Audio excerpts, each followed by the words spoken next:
Лагерчето, колегата, оборудването,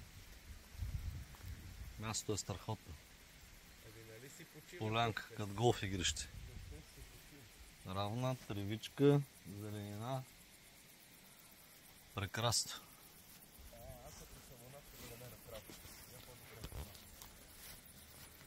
Да. Красота. Отиваме ние да почваме да работиме, че времето лети. Късмет на всички. Така, на масата.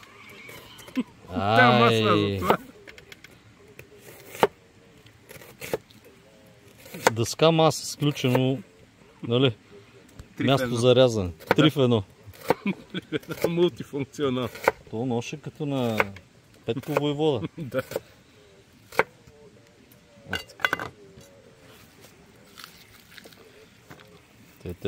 Те. Идеалка. Ехо.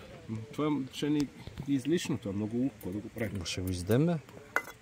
Да го приберем, неко пликче. За утре? Сега се реже краставица. Са обели, монтанска краставица, крива. Там ли? Да. Крива, ма и грива. Да. Старт! Адаш, здрасти, кажи здрасти на аудиторията. Здрасти с празна чаша, сега ще я напълня. Да, обещаваш, нали? Обещавам.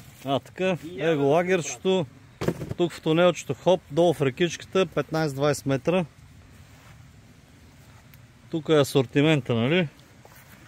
Тръби, маркучи, драги, субареско и така, място е много хубаво, приятно, полянка, красота. Почваме. Да.